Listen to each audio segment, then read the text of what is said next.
السلام علیکم ورحمۃ اللہ وبرکاتہ۔ معزز سامعین کرام، آج کا جو ٹاپک ہے وہ ہمارے معاشرے کا بڑا اہم ہے۔ ایک بیماری ایسی چل پڑی ہے جو ہر دوسرے آدمی کو لاحق ہونے لگ گئی ہے۔ اس سے ہماری بہنیں، بیٹیاں، ہمارے بھائی بزرگ شدید پریشان نظر آتے ہیں۔ بنیادی وجہ تو یہ ہے کہ ہماری خوراک آج کل بہت ناقص ہو گئی ہے۔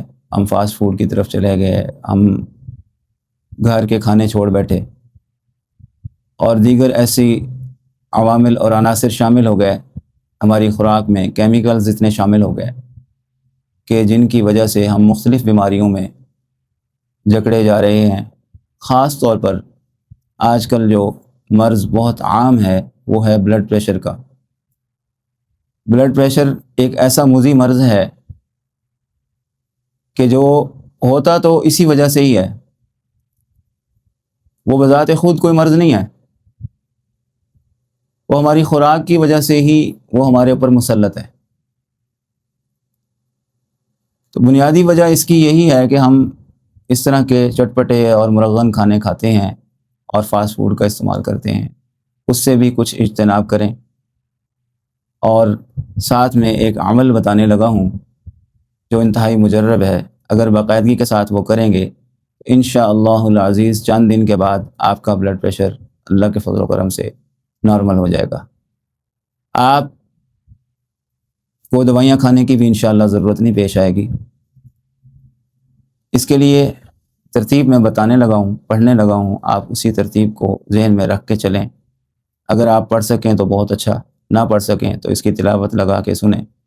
عمل کی ترتیب ایسے ہوگی کہ آپ نے سب سے پہلے ایک پانی کا ٹب لے لینا ہے، اس کے اندر آپ نے اپنے پاؤں ڈبونے ہیں، اپنے دونوں پاؤں ٹب کے اندر ڈبو دیں۔ ٹخنوں تک آپ کو کم از کم پانی آنا چاہیے، پنڈلیوں تک ہو جائے تو بہت اچھا ہوگا۔ اگر پنڈلیوں تک نہیں آتا اور صرف ٹخنے ہی اس کے اندر ڈوبے ہوئے ہیں اور پھر آپ پڑھنا شروع کرتے ہیں تو اللہ کے فضل و کرم سے پہلے دن ہی آپ کا بلڈ پریشر نارمل ہو جائے گا۔ سب سے پہلے اس میں سورۃ الشفا ہے، وہ میں پڑھنے لگا ہوں۔ درود شریف پہلے پڑھا جاتا ہے کیونکہ سورۃ الشفا جو ہے وہ دعا بھی ہے، اس میں اللہ سے استعانت مانگی گئی ہے۔ تو اللہ کے نبی صلی اللہ علیہ وسلم نے فرمایا کہ جب مجھ پر درود بھیج کر، مجھ پر درود پڑھ کر کوئی دعا شروع کی جاتی ہے اور دعا کے اختتام پر پھر درود پاک پڑھا جاتا ہے تو وہ دعا رد نہیں ہوتی، اللہ پاک اس کو قبولیت کا درجہ عطا فرما دیتے ہیں۔ تو سب سے پہلے درود پاک پڑھیں گے، آپ بھی میرے ساتھ پڑھ لیجئے۔ اللہم صلی علی محمد وعلی آل محمد کما صلیت علی ابراہیم وعلی آل ابراہیم انک حمید مجید۔ اللہم بارک علی محمد وعلی آل محمد کما بارکت علی ابراہیم وعلی آل ابراہیم انک حمید مجید۔ اعوذ باللہ من الشیطان الرجیم، بسم اللہ الرحمن الرحیم۔ الحمد للہ رب العالمین، الرحمن الرحیم، مالک یوم الدین، ایاک نعبد و ایاک نستعین، اهدنا الصراط المستقيم، صراط الذين أنعمت عليهم غير المغضوب عليهم ولا الضالين، آمين۔ بسم الله الرحمن الرحيم، الحمد لله رب العالمين، الرحمن الرحيم، مالك يوم الدين، إياك نعبد وإياك نستعين، اهدنا الصراط المستقيم، صراط الذين أنعمت عليهم غير المغضوب عليهم ولا الضالين، آمين۔